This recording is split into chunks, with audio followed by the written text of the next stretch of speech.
you, Ashley. Thank you, sponsors, including Sue, who's with us tonight. I really can't believe this is our 50th. It just seems like we just started this and we're down 50 right now. Makes me What feel do you guys think old. of that? God, that's I over 4 years, dude. And I we've know. never missed one. Never No, missed we one. haven't. You guys have We've never had missed an Well, episode? Ashley's no. missed one, and that was the I was worst gonna one say ever. that we tried to miss one when Ashley was gone, and we tried to mess it up as best we could, and Yeah, yeah, we kind of did it. We had a doctor miss one. We We had had our we a did. doctor speaker, not we had our come. guest Yep. miss one, but we still did We did the it. show. We The pulled it show off. went on.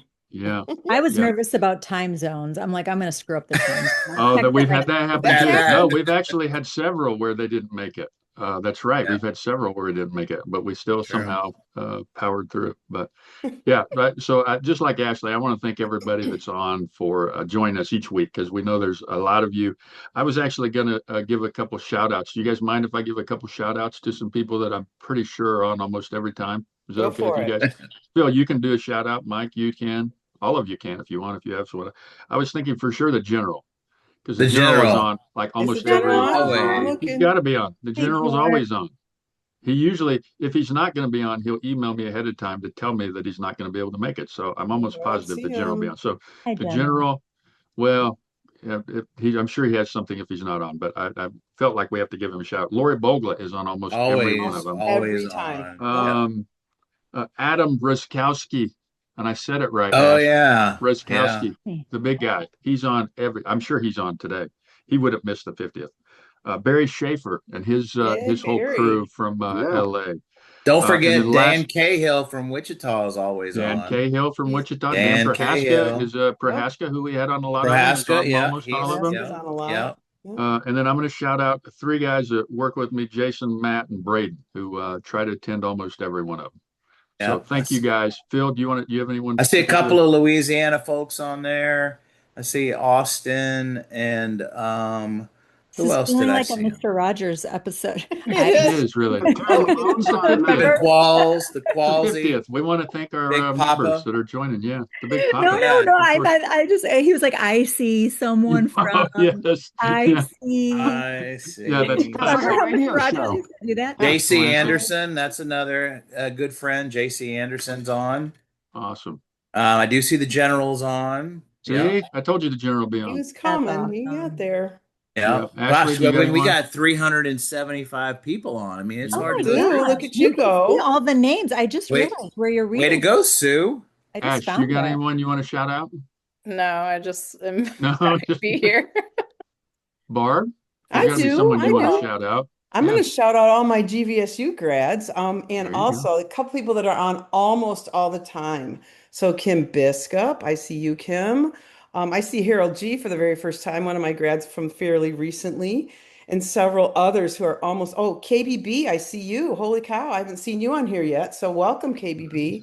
Anyway, glad Thank you. everybody's here. Yeah. It's awesome. Voight, Mike, That's you I'm got just anyone? covering for Ashley because she completely neglected our residents that they're always on, They're but on the other required hand, to they be have to be on for on. their residency. Yeah, Details, They're on details. at least for 35 minutes anyway. there for Yeah. 35 minutes. Yeah. All right, I got three more. Omar Ross, Okay. Matt Chappelli, and Lane Muret. Good There you friends. go. All Right. right, Awesome. Rob, introduce Okay. Sue, Thank you but everyone guys. You Yeah. know, knows you Hey, didn't Sue. have Lane That's really Kiffin on our there. impressive. speaker. What happened? Yeah. Our That's speaker, awesome.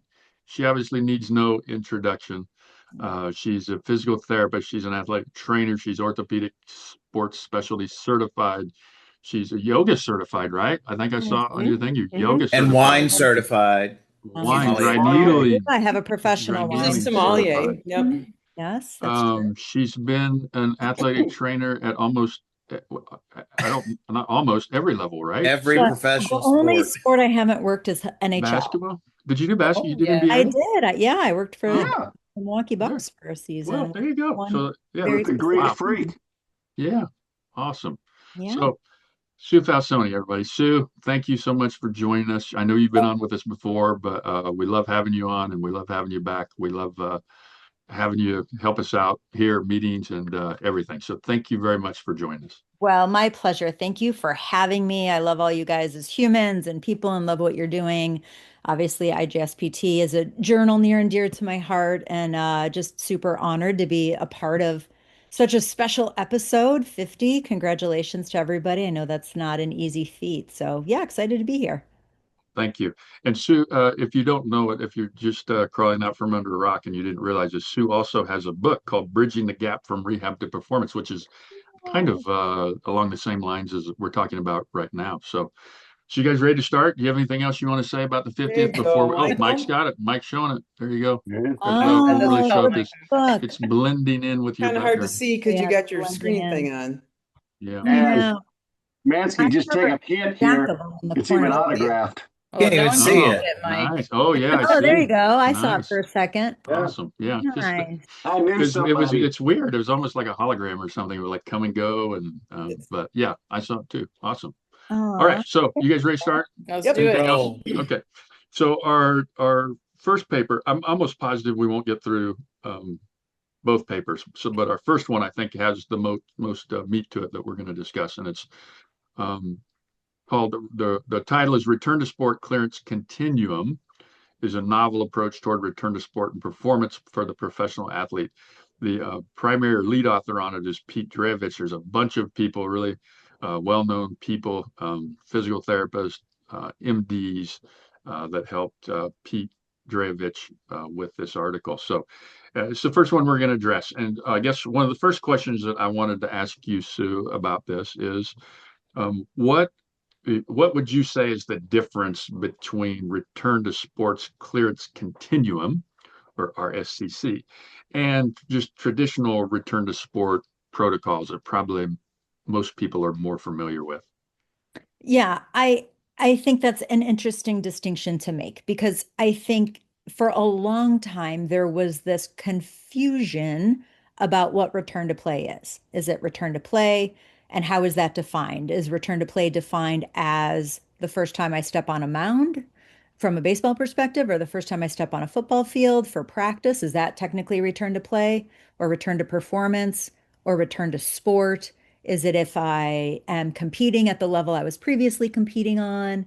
Is that what's defined as return to sport, right? So I think there was just some definitional confusion, right? On like, what is return to sport, return to performance, return to play? What sort of are all of these things? And so I love the concept of a continuum because we know that's what it is, right? Like, is a successful surgery or successful rehab just touching the field of play, or is it returning back to the person and the player and the athlete that you used to be? To their full level. Yeah. Yeah, like max, whatever that is. Yeah. Right.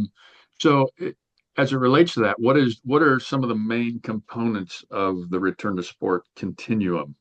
And then how do those interact with what you think of as normal physical tests and measures, either basic tests and measures or maybe functional performance tests, things like that? Yeah, I think we have placed so much emphasis in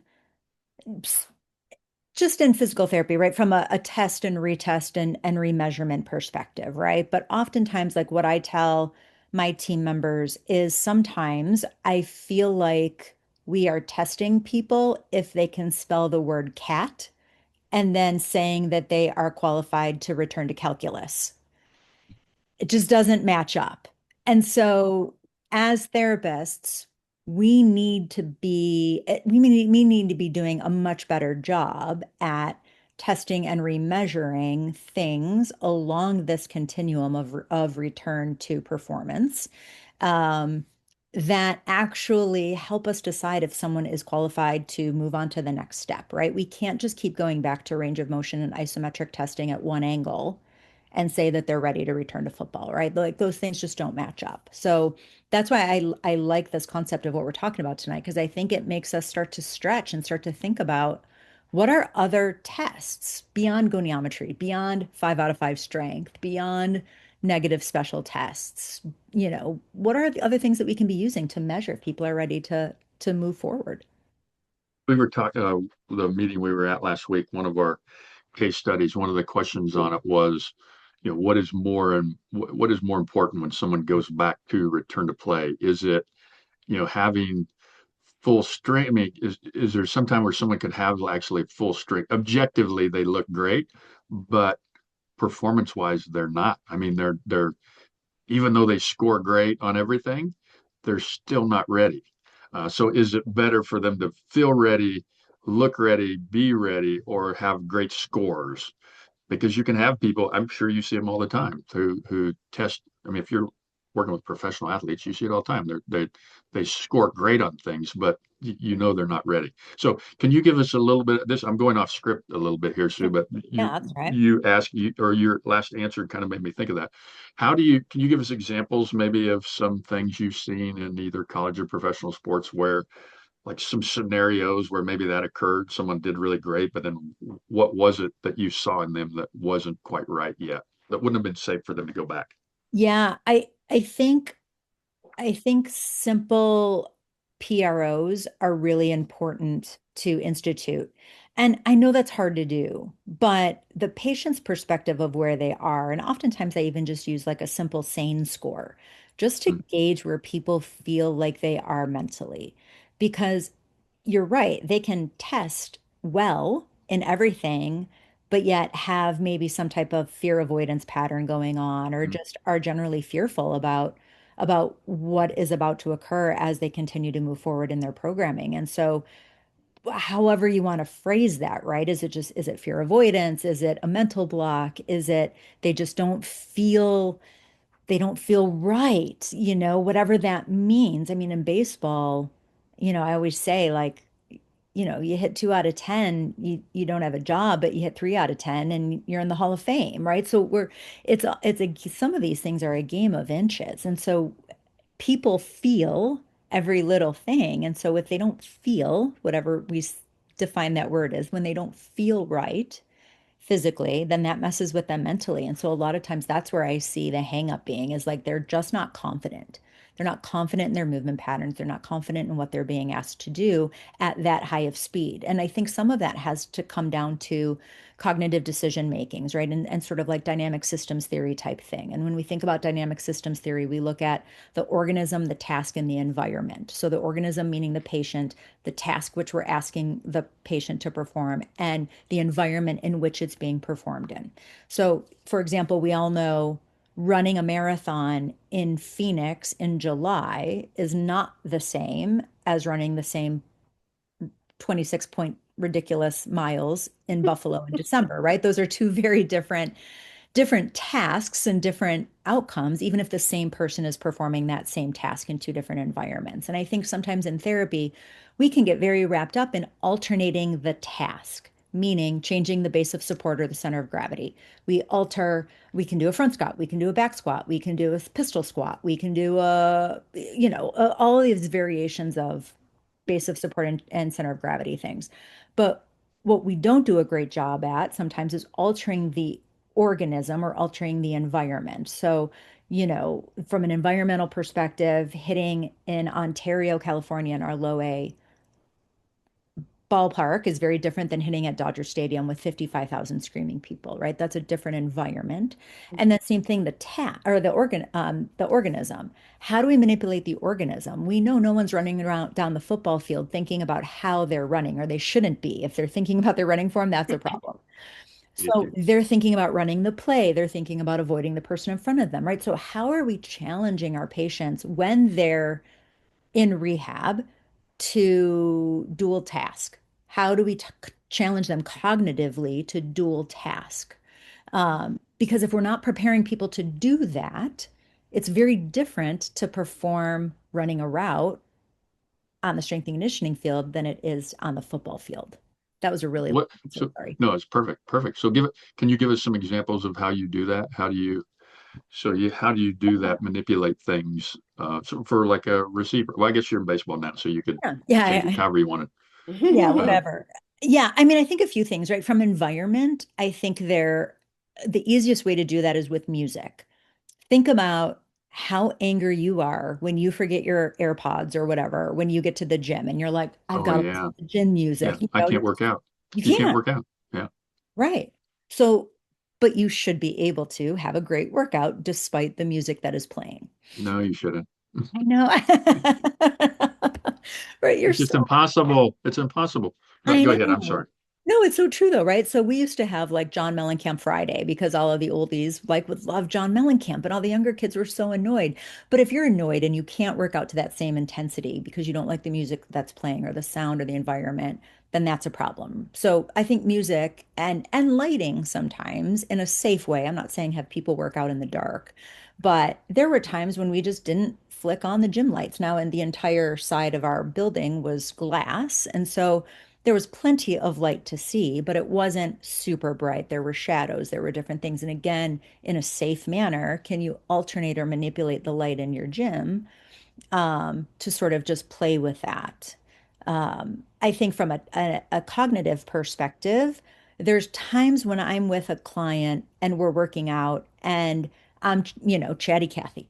Hey, what'd you do this weekend? What are you doing this upcoming weekend? Where are you going? If they always have to put the weight down, turn and talk to me, and then pick the weight back up and begin their workout again, that clues me into they're having trouble with dual cognitive tasking, right? Or Yep. vice versa. If I'm not speaking at all and they're uncomfortable and all they want to do is talk while they're working out, right? That also kind of clues me into their nervous system. And maybe some of the chaos, and they're not sort of settling into some of the silence where they need to be, right? So I think just simple communication patterns like that are things that we can easily manipulate without turning it into a three-ring circus. Without even telling them. Yeah. I mean, you're just doing it naturally, I think, for the most part. Do any of you, so you can answer this if you know, but I thought I would ask you others too, because I don't know. What are the, has anybody seen what are like you talked about fear, fear avoidance and fear going back or having some mental block to it. What are the percentages of people that get injured in sports that have that? I mean, if you had to just guess, I think it would be relatively high, but I don't know that I've seen that, 70% of people have some fear, but does anyone know what the percentage of people that struggle with that is? I don't, I don't, but I would guess just from reading the articles in the journal and other things that I know about all of this that it's understudied or it's under evaluated in people. Hmm. And so that I don't think we have super great ways of quantifying or even describing some of those less than quantifiable variables that Sue's been mentioning. It's like I just don't know how sometimes we get to those things. And sometimes, you mentioned the patient-reported outcomes. I think they're great, and I think everybody should be doing them. But I've had athletes that think they're doing great, and they're really not doing great, and Yeah, yeah, vice versa, yeah. that don't think Hmm. they're doing great, And they're and actually yet doing good. they're actually doing probably better so again, I don't know how you quantify that fear factor, so to speak, or kinesiophobia. It's like there are kinesiophobia tools, which we all know, Yeah, but yeah, gosh, it's hard to get a real good grasp on that, I think. yeah. Sue, Ashley, what do you guys think? I mean, just based on patients you've seen, if you had to get, I'm not holding you to this, but if you had to guess, what would you say? Or could you? I think that's hard. I mean, I think it's definitely a factor in re-injury. I think Hmm. that's kind of a known thing. As far as initial injury, like speaking from a personal perspective, like this is why I don't ski anymore. Like I'm terrified that I'm going to hurt myself, and I know that that's probably the worst time to be out there trying to ski is being When scared, you're worried? right? Yeah, Like yeah, you're much yeah. more likely to probably end up getting hurt. Like in my mind, I don't know So where. you're the perfect example, though. I mean, Yeah. really, you're the perfect example, though, So because like if I were to go ski because someone talked me into it and I got hurt, I'd be like, see, I shouldn't have done it because I was yeah, yeah, yeah. scared. Well, that's what I mean. I think it's pretty high, but I don't know. I can't give you a number either, but I would say it would Well, be because I think if over you're 50%, fearful, I would think. I think if you're fearful, you tend to be like you're more rigid. The word I think of is like rigid. Like you're not fluid. You're not like you're gonna be more tense. I don't know. I just think it puts to use Sue's word, like the organism is in a state of Yeah. easier injury. Unease. Yeah. Unease. Yeah. Yeah. Then if you're just like relaxed out there doing your thing, um, I don't know. That's just I don't have any research to back that up other than my Yeah. personal Yeah. No, I experience. knew. Yeah. I didn't think anybody did, but I just wondered if anybody I did. agree though. It's that high flight, right? It's that fight or flight. You're just like, I'm just like ramped up. And I mean, that's the way I get when I ski now too, because I'm old. And I'm like, you know what? I used to ski really well and I still ski good, but I get more nervous. And I'm like, not as comfortable. Sue mentioned running marathons. I have a fear avoidance of 26 miles. Same. I don't No particularly way. like to drive 26 miles. Yeah, exactly. I'm not going to run it, for God's sake. What did Voight go get some Cheetos, or what is he doing? Where did he Voight's still go? on. He doesn't have his camera on for Oh, whatever reason. he turned his camera. Okay, I thought he was Yeah. eating his Cheetos. Probably eating Cheetos. There he is. Yeah. You Does going to Mike share have my a hands? Cheeto thing? Yeah. Yes, these are your hands orange. Hey, it's the best thing. Busted. Hey, ask the Hey, sommelier. Chester, let me Ask the see your hands, sommelier about Chester. clearing your palate. Look, Dave, of course the general has an answer for us. Yeah. What did he say? What did he find? would. What did he? Where's it at? I can't Well, find my. he put it in the Q&A, but I can't. I don't know if George is giving us a true answer to the question or what. He just said AJSM June 2026 meta-analysis, most common only 48% return to sport. But I need more, George. Tell us more. More. Yeah. I think that's referring to the percentage of people that actually return. Oh, Tim Look, Hewitt just Tim Hewitt. popped in. Hewitt, Hi, 70. Tim. So I was right. It was over 50. If Tim's right, I'm right. Over 50. It's in the 70 to 80. 70 to 80% range for some Hewitt's level of on. athletes. Hey, shout out to Tim Hewitt. Shout out, Tim. Tim. Thank you. Fear of Thanks for return the to answer. sport. Yeah. Awesome. Good. Okay. See? Nice. Sue, and thanks everybody. George, Tim. Team Sue, I effort. realize we're asking these questions to you based on someone else's article, so I know you can't really answer for them. And hopefully you're answering for you. So, what are your, not necessarily these stages if you use different stages, but what are your specific phases or stages for RSCC that you typically use where you're at, I guess now? Yeah. This is where I was going to pull in slides if you wanted me. Oh, perfect. But I was like, no. You don't have to do slides though. Yeah. But yeah, the thing that really resonated with me with the article is that we all have our system, right? I don't have to do Pete's system. You don't have to do my system, but we all have to have a system, right? So like, what is your system? And it needs to make sense for you and your environment. And so, yeah, for me, I have a system as well. And sort of, I've kind of taken basically the things that I wrote down in my book that we talked about earlier, that bridging the gap from rehab to performance system, and sort of even took that, especially when I had my job with the Texans, because my entire job was director of return to performance. And so, or return to, movement and return to performance. And so we were really living that in an in-season environment, which was great. And so we continued to drill down those sort of 7 pieces of the system and kind of divided them up into really like a prepare to train, a return to training, a prepare to perform, and a return to performance. So we had like a 4-stage and I continue to use that system to this day, continue to have sort of that 4-stage thing where people are working on exactly that. And so depending on the sport, you would have different graduation criteria. And I think Pete defines that in his article as well as it relates to football, different graduation criteria. So, in a prepare to training, do they have fundamental range of motion and no swelling and 5 out of 5 strength and those sorts of things? But then when they've returned to training, okay, well, now we have to start to explore that contractile continuum. How are people moving? And when I think of I always sort of follow Al Vermeil's hierarchy of movement. And so when we think about a pyramid of things, we have this concept of like work capacity at the bottom, and then we have absolute strength or relative strength. Then we have explosive strength, then elastic strength, and then speed strength. And so how are we working sort of that hierarchy or I call it a contractile continuum?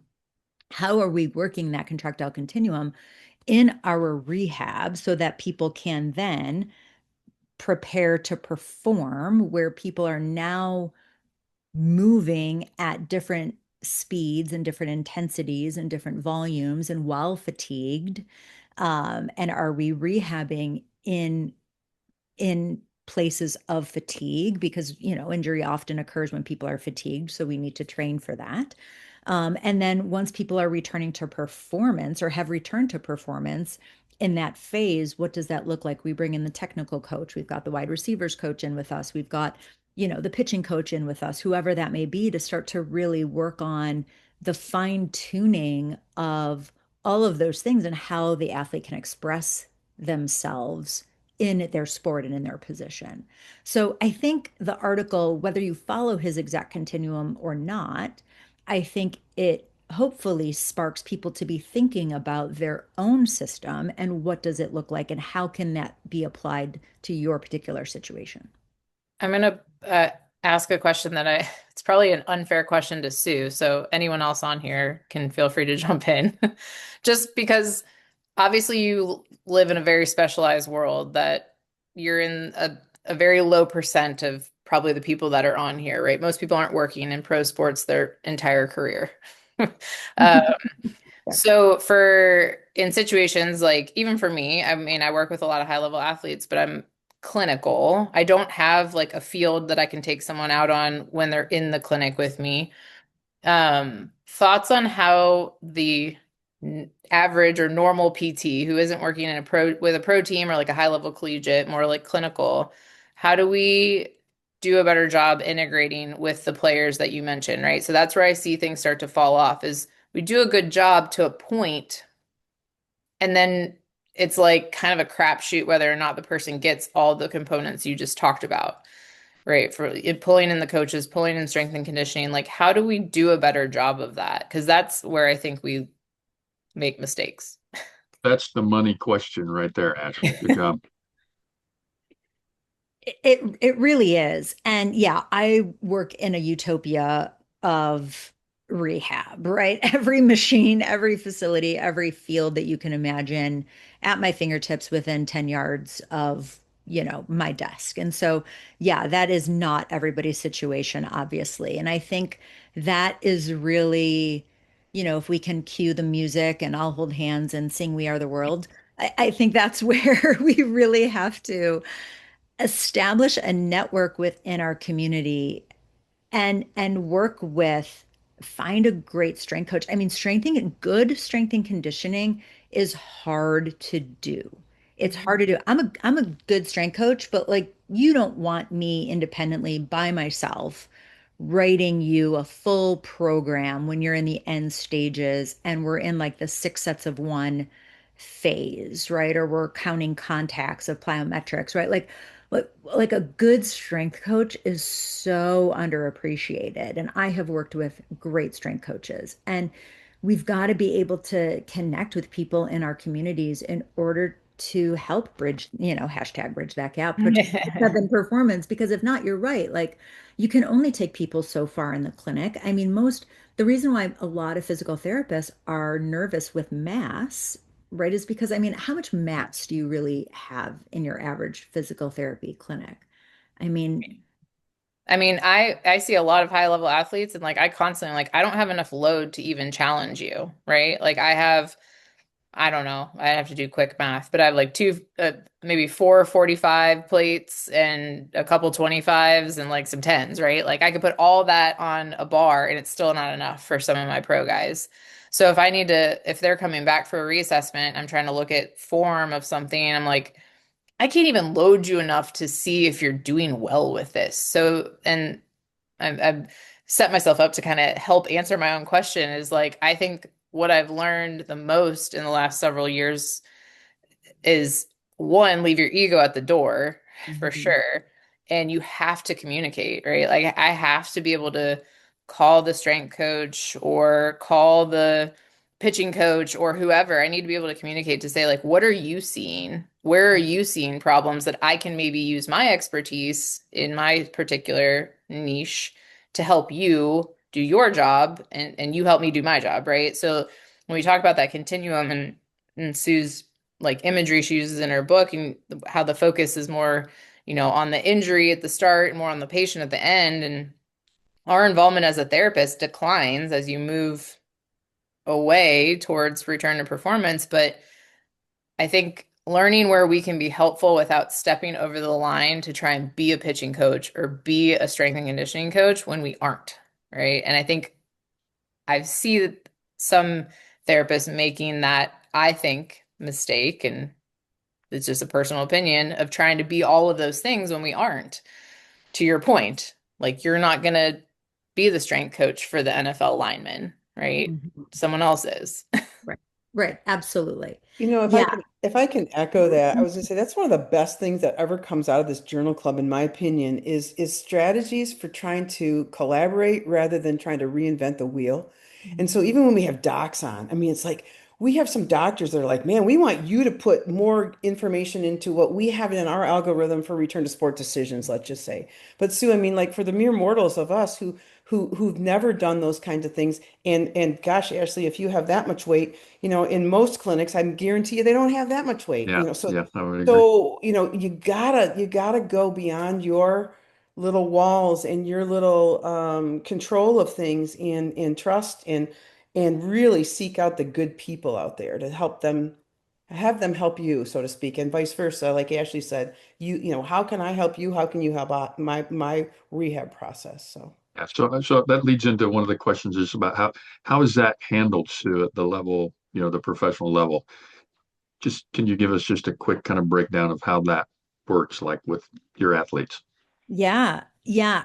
It requires a lot of communication, of course. And I think people would be shocked at the number of hours that I would meet with my RTP team when I was with the Texans, and the amount of hours that I meet with the team now on planning. It's astronomical. I mean, it's borderline. We would have a meeting typically every Wednesday, and we would go through every single athlete. And, depending on the time of year, if it was training camp or OTAs or whatever. I mean, there may be 20, 25 injured people. And so I know like there are people in the high school settings or in collegiate settings, you have even more than that, right? Like you've got 100 people that are injured. I get it. It's so hard. And same thing, like we have a ton of people at the minor leagues, and it's an effort to have those weekly meetings so everybody is on the same page from a plan perspective. And I think there's there's a great book by an author. His name is Patrick Lencioni. I love him. He's a great business author, and he has one book that's entitled Death by Meeting. And I think we all can resonate like with the name of that book, right? Death by Meeting. But he does a great job at like breaking down the different types of meetings, meaning like your daily check-in, your daily meeting is just a 15-minute meeting every day to just, okay, who's got who's taking over this? How are we going to make this transition? How do we just make the day go smoother, right? Like that's your daily 15-minute meeting, right? Which we have every day. And then we have our weekly planning meetings, which are a few hours. And it's not about the day to day. It's about where is this person?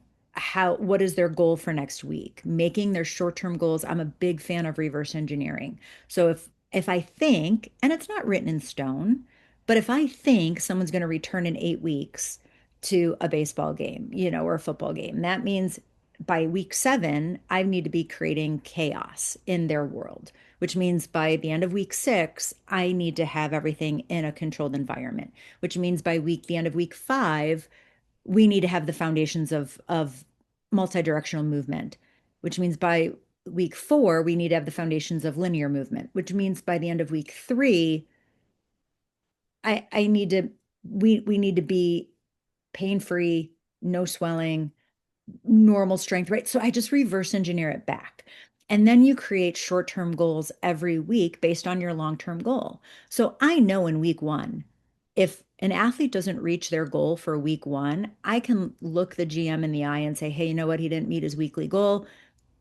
This is now probably a 9-week program. Or I can say, hey, you know what? I think we're going to be able to make this up. I'm not worried. He's a little bit behind this week, but we're going to make it up. I think we're still looking at this date.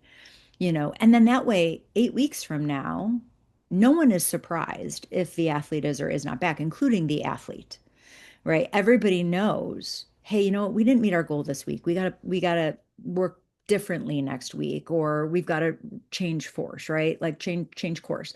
So everybody just sort of knows right out of the gate when you're working your short-term goals to your long-term goals. So that's really how we do it, is those weekly meetings. And then every season, right? Your off season, before your training camp, after training camp, at the end of the season, what went well, what didn't go well, how do we fix it for next year so we don't make the same mistakes? And That oh, go ahead, Ash. I Sorry. just think that I think obviously that's a great strategy and it obviously works and it's the right thing to do. And I think it's important to note that you don't have to be working in a professional environment to be able to do something very similar. And I think that's the best rehabs are set up that way. So like when I get, and I don't see a lot of these anymore, but in my past and when I see them now, like these young high school ACLs, the first thing we do is have a conversation about what our end goal is in the time frame and then do that exact reverse engineer. And this is what this has to look like at these time points and do those check-ins and have the hard conversations at week 3 or 4, not waiting to when they're going back to the doctor to get cleared and then they're not cleared and they're surprised, right? So despite not having all the gizmos and gadgets and multi-million dollar whatever and block time for meetings, you can still do it. It just looks different. Yeah, Looks different, more, yeah, harder to communicate with A people, lot I of think, at a lot times. of parent conversations, which are Yeah. always hard. yeah. Yeah, I think I'm shocked in general at I mean it's just PT 101, right? What's your short-term goal? What's your long-term goal? And that stuff is so important, right? I see our professors on, they're like nodding their head, right? Like those foundational things. Basics, the Yeah, basics, the yeah. basics, right? Like I think people would be really alarmed. Like I don't know. I think people are. I think I like have some magic wand that I'm like flicking around and like, right? It's really just There's foundation. crystals involved. Yeah, You there's don't crystals. lie. I do love the woo. I do love to live in the woo-woo aspect of things. There's no doubt. We're not talking about the woo today, but I love that. But yeah, I mean, it's really foundational, basic stuff. Right, But that doesn't mean it's easy. right. That doesn't mean it's easy. I like The way one. I, oh, sorry, Rob. No, go The way ahead, Barb. Go ahead. I always used to teach that is begin with the end in mind. Where do you got to be? How long do you got to get there? Begin there and make a timeline and figure out how you're going to get there. Begin with the end in mind. And it Yeah. became such a thing too, because especially with your longer term rehabs, Mhm. athletes need to control their controllables. When they are injured, it's a very chaotic time for them mentally. And so if you can give them things to hang on to and to control and to focus on, I'm not worried about, especially when we're talking about a Tommy John rehab, like that's a 12-month rehab. I Hmm. can't be Easy. worried about 12 months from now. What are we doing this week? What's the goal for this week? And if we meet our goals every week, 12 months is going to come around and we're going to be prepared. But if I'm always worried about the future, then that gets really out of control. And so I think it really helps the athlete take control of their life, control their controllables. We focus on it. And it really does kind of become a thing. Like we would have guys running around like, hey, I made my goal. It's only Wednesday and I already achieved my goals for the week. I can take the rest of the week off. I mean, they wouldn't, but it was like it just became kind of like a fun thing. Do they get like And stickers on a chart or anything? Yeah, a we little should have smiley done face. that. Yeah, a little smiley We star, did have the gold graduation star. Yeah. parties for the longer ones. We would get them a cake that said happy graduation, which our nutritionist would hate, but you had to celebrate a little bit. It kind of became a thing. I mean, they loved it. It was super fun. One of the things I really like about that, Sue, the way you talk about it is that everybody is involved. I mean, you have all the key players are involved. So there's when you have those discussions, everyone knows exactly where everyone is at. So there's no, behind the back, you can do that, or you should be here, or why aren't you there? Everybody's on the same page every week when you're talking about these people. So you don't have any of that bullshit going on that causes problems. That's right. Yeah, all those meetings aren't like everyone patting each other. I mean, some of those meetings got heated, right? And Yeah, yeah, for sure, because people disagree, but then you can have it out in front of each other and then you exactly. can go get a beer afterward. There's Yeah. there's no undermining, there's no and we would have our mental health person in there, we would have our nutritionist in there in the room. So everybody just knew what was going on. Hey, this guy's really struggling. Can you make sure that you touch base with him this week? Or hey, I think this guy's doing it. So just everybody knew what was going on. And it decreased the number of meetings that she needed later on. The only people we had to fill in were the coaches then from there, right? And it was one cohesive plan. And then there was no from the coach going to mom versus dad because everybody was on the same page. And again, we always didn't agree, or we always don't agree. I'm talking in the past for some reason, because I think we executed it really, really well from a football perspective. And we're baseball is just different, right? Because people are all over the place, they're in different cities, and so it's just it's a different setup. But I think the football setup is a little bit easier to talk about just because it's so regimented week to week to week. And I think having everybody in the same place is super, super helpful. But so you just would have to fill in the coaches, but there was no going from mom versus dad, like, hey, I want to do this, like, no, everyone's on the same page. And again, if even if people didn't agree, people were heard and the plan to move forward was agreed upon. And so you're right, all of that bullshit is just out the window then. You don't have And the athlete, and then you guys related to the athlete, so the athlete knows exactly where they're at too. So there's really no need for them to cause problems with other people because you guys all said, we're here, this is where it's at, this is where you're at, this is what you're doing. There's no questions. It's Yeah, beautiful. Yeah, yeah, it's that's great. right. Good. Did Yeah. you, Phil, Barb or Phil, did you have something you were gonna? We have a question from the audience here Okay. from JC Anderson, which I think this feeds well into what we were just talking about. But what are the panel's thoughts on how to manage the process with the competing interests of biological healing versus how the patient or athlete is performing? So kind of a flip of what we talked about before. Maybe all the tests and KPIs are looking good, but the tissue healing isn't, they feel great, but we know that they shouldn't push yet. Like what are our thoughts there?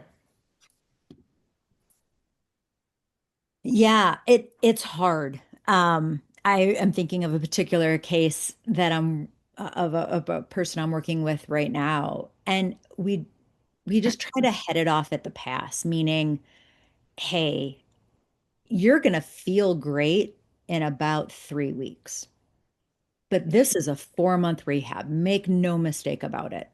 But you're gonna feel great in 3 weeks, and you're gonna be aggravated. So we'll talk about that when we get there. But like just trying to head it off at the pass, I think the more you can have those discussions up front, the easier they are later on. Because you're right, when pain is a powerful thing. And so as soon as people aren't in pain anymore, then they don't necessarily understand it. The other thing too is like secondary injuries. I'm thinking of another particular case where, this thing is managed, but I'm worried about other things, right? Like I'm worried about, we'll use a shoulder elbow example, right? Like, hey, I understand that your elbow feels great, but I'm worried about your shoulder. We got to get your shoulder strong, or your elbow's just going to start to hurt again. So like, I know your elbow feels great right now, but your shoulder's not strong enough for you to return. And so just trying to head those things off at the pass. And I think the earlier we can have those conversations, I think it can be helpful. I agree with that. And I just had this situation kind of come up recently with one of our hip scopes, and as a professional baseball player, feeling fantastic. Team reaches out to me, hey, we'd like to accelerate by a couple of weeks. He's feeling great. He looks great. But like, we want to talk to you and Dr. Bird about it. So I jumped on a call. Yeah, tests are checking out. Player feels great. But I know from talking to Dr. Bird what this guy's hip looked like when in the operating room. And the conversation we had with the team and with the player was, look, if we're concerned about this hip in general for like the long term. And so what we want to do is make sure that we, like you said, control the controllables. Like what we don't want to do is accelerate and have this go bad and then look back and think, well, what if we would have done it the way we planned on doing it? And it would have gone great. So like, we want to stick with the plan, and this is why. And everyone was agreeable at that point. And that comes back to the communication. Like if that trainer would have said, screw it, he looks great, we're going to go ahead and accelerate and not talk to me and allow me to talk to Dr. Bird and us powwow on it, who knows what could happen. So, they're not always super happy about that decision, but those are kind of the best opportunities, is when everyone's collaborating together and making that decision. So like you said, we're not playing mom and dad. Happens a lot. I mean, it happens all the time. Oh yeah. And I think with that, another big thing, Ash, is like, I don't know about your situation you're talking about, but did the guy really need to go that quick. Right. Or did he have time? More than likely, he probably had time. He just didn't want to, right? And they Right. didn't They're just want bored. to. They want to do, I want to do Yes. more. I want to do more. It's Yeah. like, Yeah. there's no need to do more. You're on track. Yeah. You're ahead of schedule. You feel great. You're at this time frame. You feel great. That's perfect.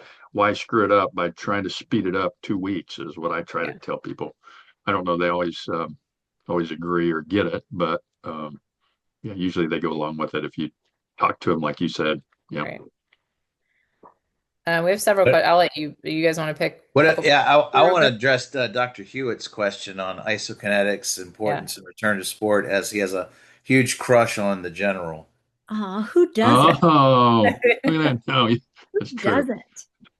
True. I mean, George, you're on. You could speak for yourself, but I know that you're a huge proponent of that. And Rob, you are his fellow. You probably can speak better to that than anybody. Mm-hmm. Yeah.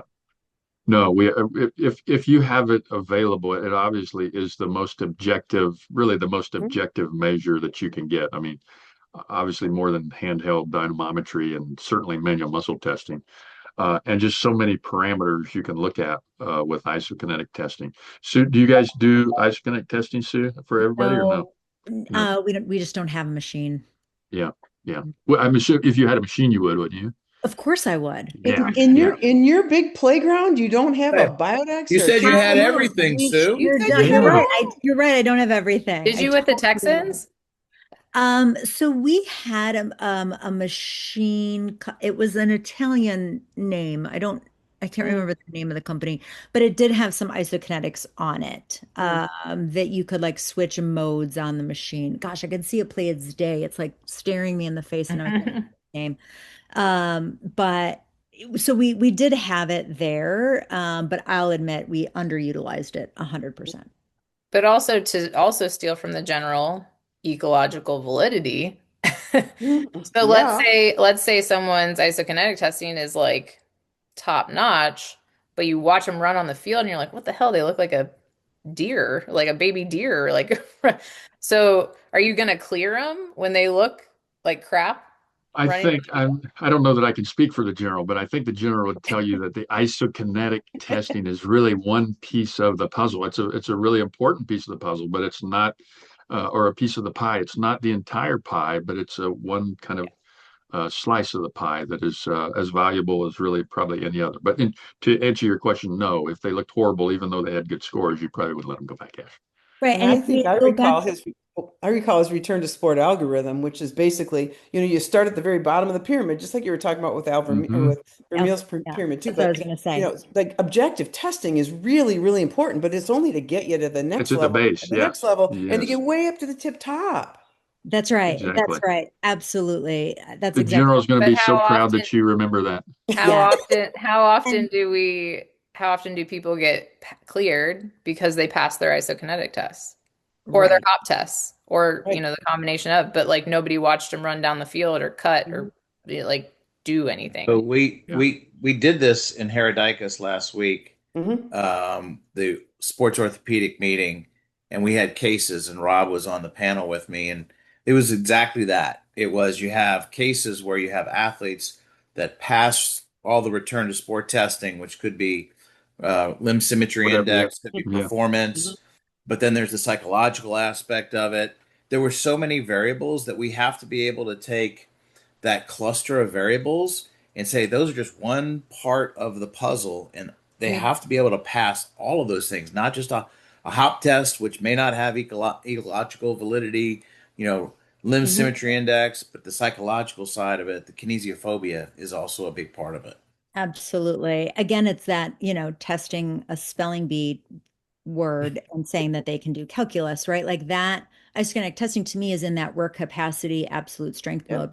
It doesn't necessarily give me information on explosive, elastic, or speed strength. And so, it's exactly what we're talking about. And Scott Greenberg just sent me a text. I'm sorry, I don't know how to shut Scott off. I know. Hi, Scott. I didn't see him on. Hey, Scott. He's there. He's on.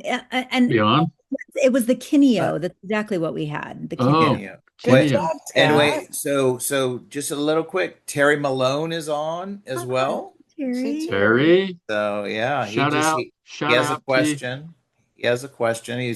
Isokinetics are great. Tells you turn it on, not that you can use it in patterns, only that you can actually turn it on, is what Terry said. Well, that's the other thing I was thinking of is like, the other thing, Sue, you're talking about like spelling bees and calculus. It's like most of our athletes can study for the test, right? They can perform for the test, whether it be an isokinetic test or, a max lift test or something like that. But then you got to put it all together. And like Ashley said, can you run? Can you jump? Can you change directions? Can you, perform in the face of all those distractions? I mean, that's a totally different thing.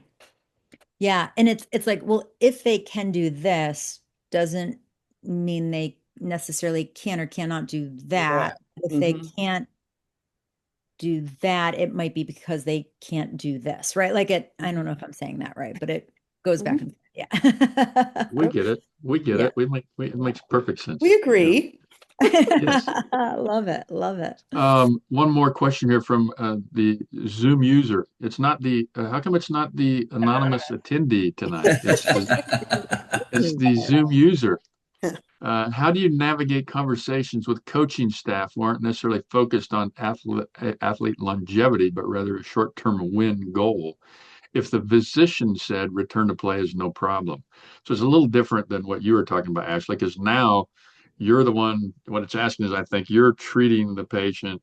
You don't feel they're ready. The physician told them it's okay to go back. So how do you navigate that with the coaching staff? Or I guess you could interject with the parents or someone like that. How do you handle that when the doctor says yes, they can go, but you really don't feel like they can? Yeah. Yeah, these are interesting conversations. And again, it comes down to great communication. I'm lucky enough to have a really, really great relationship with all of the physicians that I've worked with teams on a daily basis, right? As I know all of you guys do too. And I know everybody doesn't have that, but I would encourage everybody to try to create that as much as possible.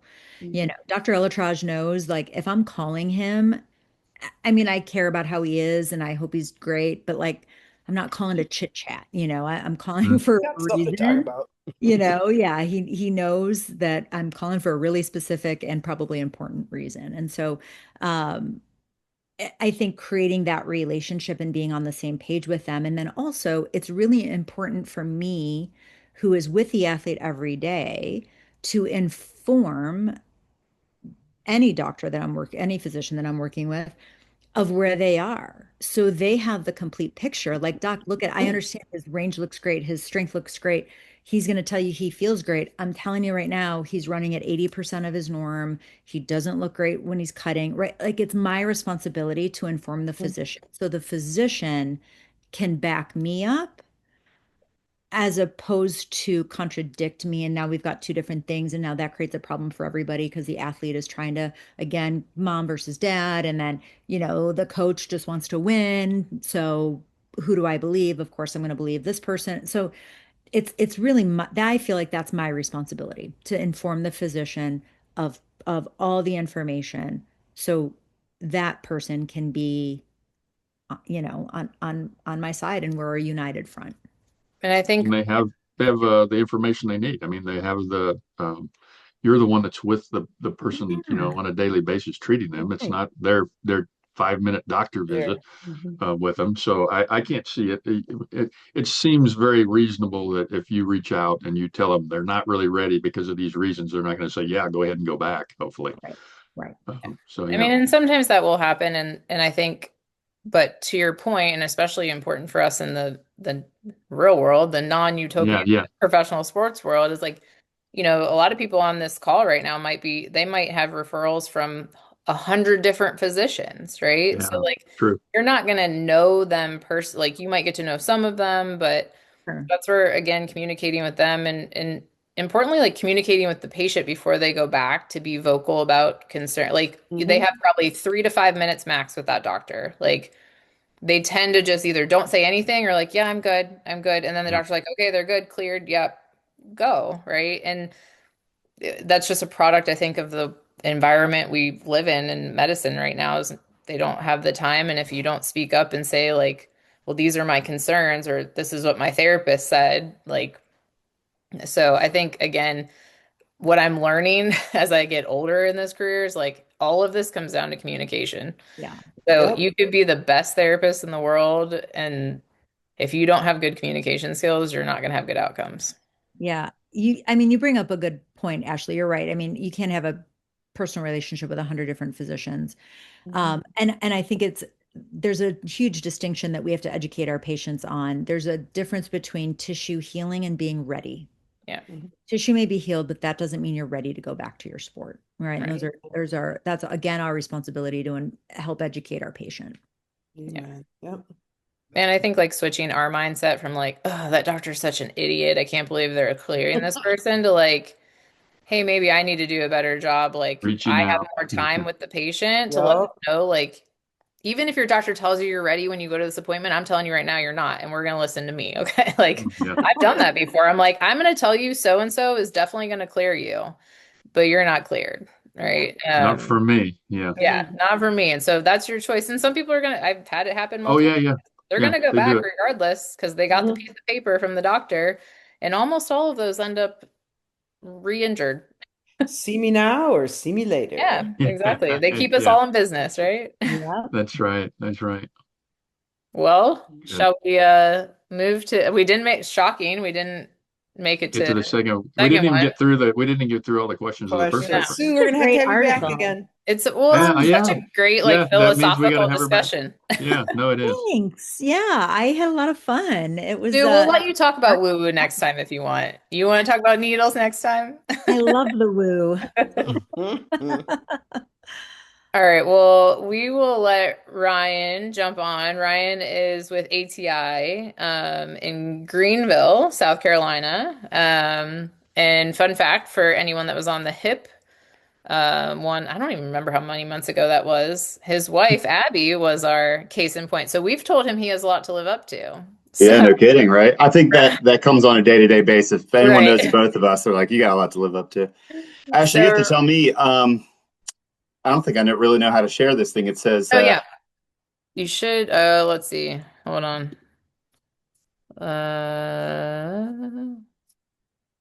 Sorry. You should be, is it not letting you? It says the host is disabled attendee screening sharing. Oh, well, I haven't. That's right.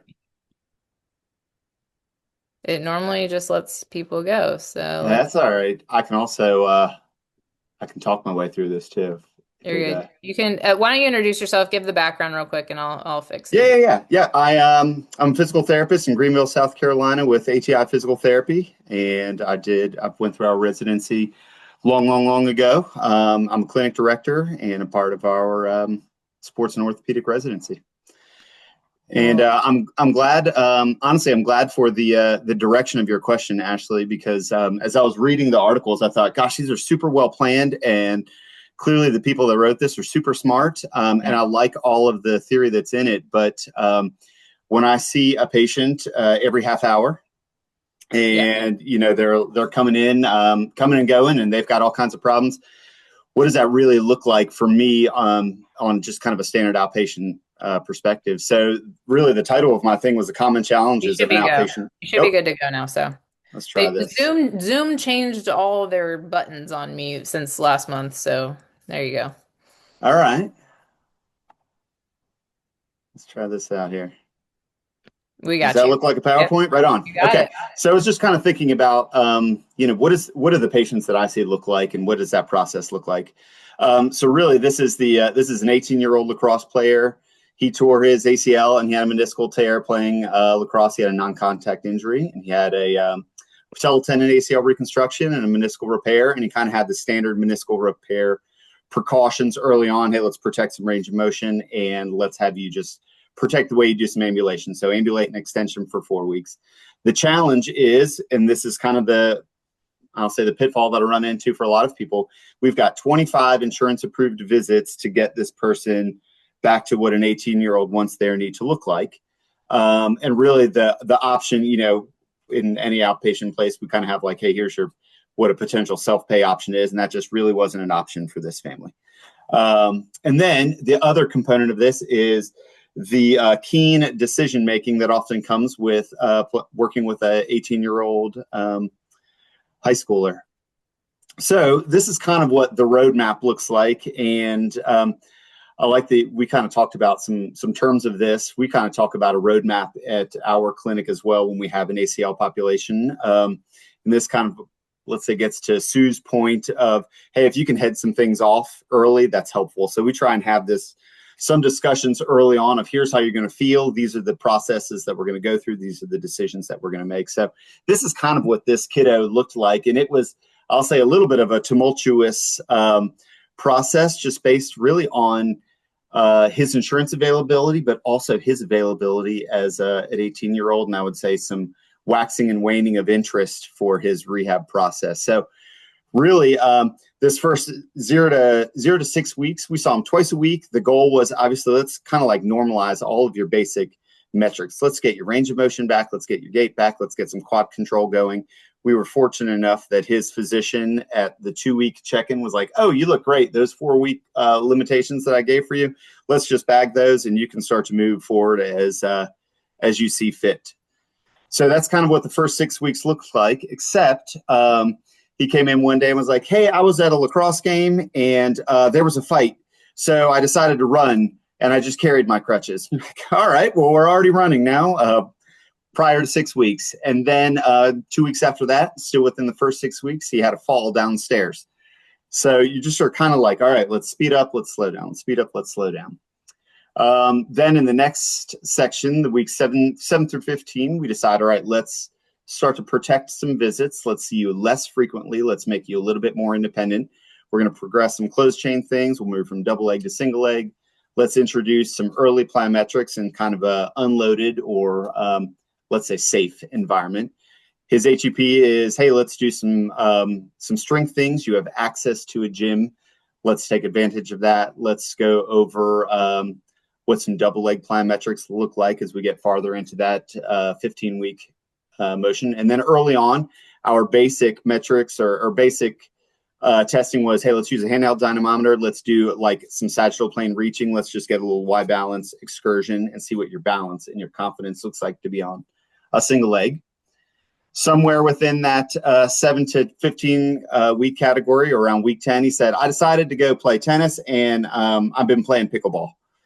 So like, okay, let's discuss why maybe that's a risky thing for you to do. These are some of the decisions that we might use to help get you back to some of those things, but that's probably not where you are at right now. And I think to your point, Ashley, about the like balance between quality and a time frame. What's tissue healing look like based on or in comparison to how you feel and how you look? So we try to have as much of that discussion as possible. And then starting around the 4-month mark, we tapered back even a little bit more. Let's see you once a week, one time every 2 weeks. And let's just basically, our meetings now are, let's reassess how you look.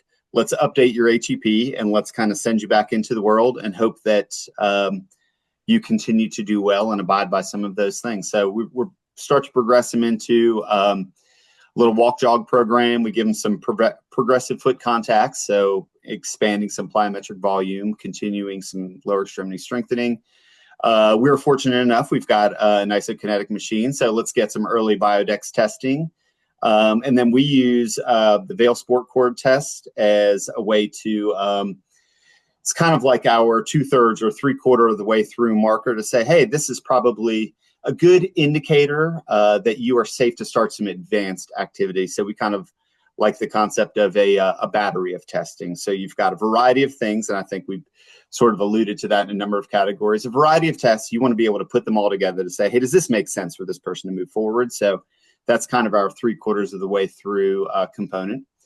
Somewhere in that 16 to 22 week category said, I've actually been doing a lot of swimming. I got a job as a lifeguard and I've been in the gym a whole lot less. I just haven't had time now that I'm working and I just have been swimming more. So the plan as we're tapering down and hoping that this person is becoming more invested and more independent is actually kind of moving in the opposite direction a little bit.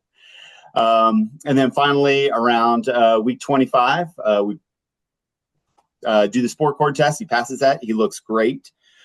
We give him an HEP for some interval running. So let's kind of modify what your cardiovascular training looks like. Here's how you might start to reintroduce some sprinting. Let's talk about some accelerating and decelerating and how you might advance some direction change. The challenge is a lot of that stuff is in conversation and less in let's do those things, really from a time perspective. And then finally, we see this guy around week 29. We discharge him. He's kind of like maxed out his visits. He's kind of deciding whether he wants to go back to lacrosse or not as an 18-year-old. We discussed some graded to return activities, some short-sided drills. And really the plan for that visit was, hey, let's kind of remind you what resources are here in the community. So we've got a couple of good relationships with some really good strength and conditioning people and some performance people that our, I'll say are just our community patients progress towards. So, hey, these are people that we communicate well with and, have kind of got a good gig going. So the plan was, hey, let's see what you look like during some early agility things, some direction change things, and we can kind of decide, hey, what's the right path for you or the next thing to do. If anyone on the call is from the South, they know this shoe. So this is not really an athletic shoe. This is what this kiddo showed up in for us to assess what his agility direction change looked like. So we said, all right, we're no longer going to do that. Let's just kind of see what some hopping looks like. So we have some, I'll say, a little bit of objective power, acceleration, decelerating things, although the triple hop is not the be all end all for that either. But from a safety perspective, our last visit that hopefully was going to have a springboard into next things was paused just from a footwear perspective.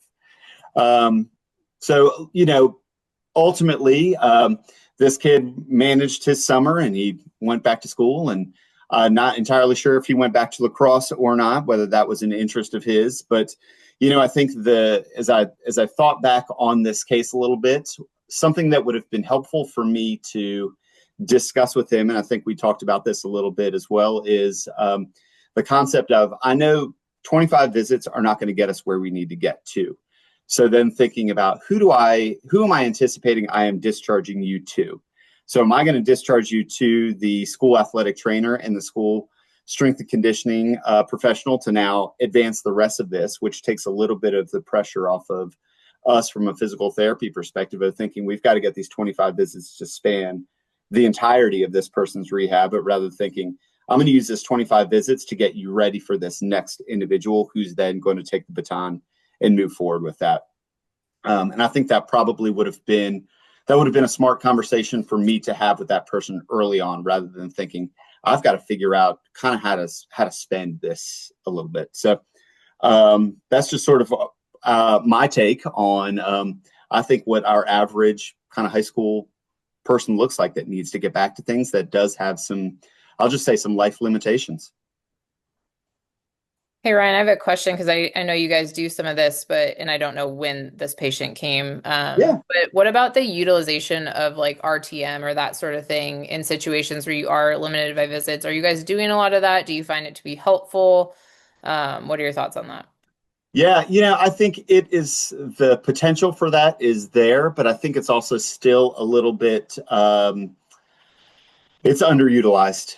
And I think the difficulty is, for some of those things, and I think, you made the point of objectively, this person might look great. I watch them run and it's not a great reflection of their objective measures. And I think RTM sometimes, is probably great for some of the conversations that I had with that patient on, here's what your next step is. These things are going well. Let's move you forward from that perspective. And then maybe that banks us a visit to be able to come into the clinic to then make some observations on what the next thing to do is. So I think a great tool, unfortunately, certainly in this case, underutilized, but I would say overall probably underutilized. Sure. Cool. Great question though. Anyone else? I think this is what more like what most of our lives look like as compared to Sue's. So Ryan, I think it was really good that you gave us this idea. I mean, I love the docksiders and the slip and fall, and I decided to play pickleball. Yeah. I mean, I think that's totally what it looks like. And I'll say I've got a handful of kiddos right now that injured their knee, in their senior season. They have now graduated. This is summertime before they go back to college. So you're asking this person to make some adult decisions too. What do you want your knee to look like when you go back to college? And Right. they all say, I'm really not all that interested in going back to, I'm not going to be playing collegiate basketball, but I certainly know that by the time they get there, their friends are going to say, hey, you want to go play some basketball? And they're going to say, absolutely, I'd love to go play some basketball. So you're trying to allow them the opportunity to make a decision and say, here's what I'm interested in, here's what I don't want to do. But you're also expecting this person still wants to be a young person that participates with all of their friends. So you're trying to interject some of that in there anyways. Let's get you ready as best we can. Yeah. Very good. Awesome. Great. Thank you, guys. Thanks, for Ryan. sharing. Yeah, absolutely. Well, thank you, Ryan, and thank you, Sue, for being here, Very and much. for all 300 and almost 340 people who stuck around. Yeah. Very exciting and fun 50th episode. So That's right. That's right. we will see you guys next month. Thanks Thank everybody you, for coming everyone. and Yeah, hanging out thanks with us. everyone. Thank you, Way to Sue. go, Really folks. appreciate you. Thanks for having me. Thanks, Ryan. Bye.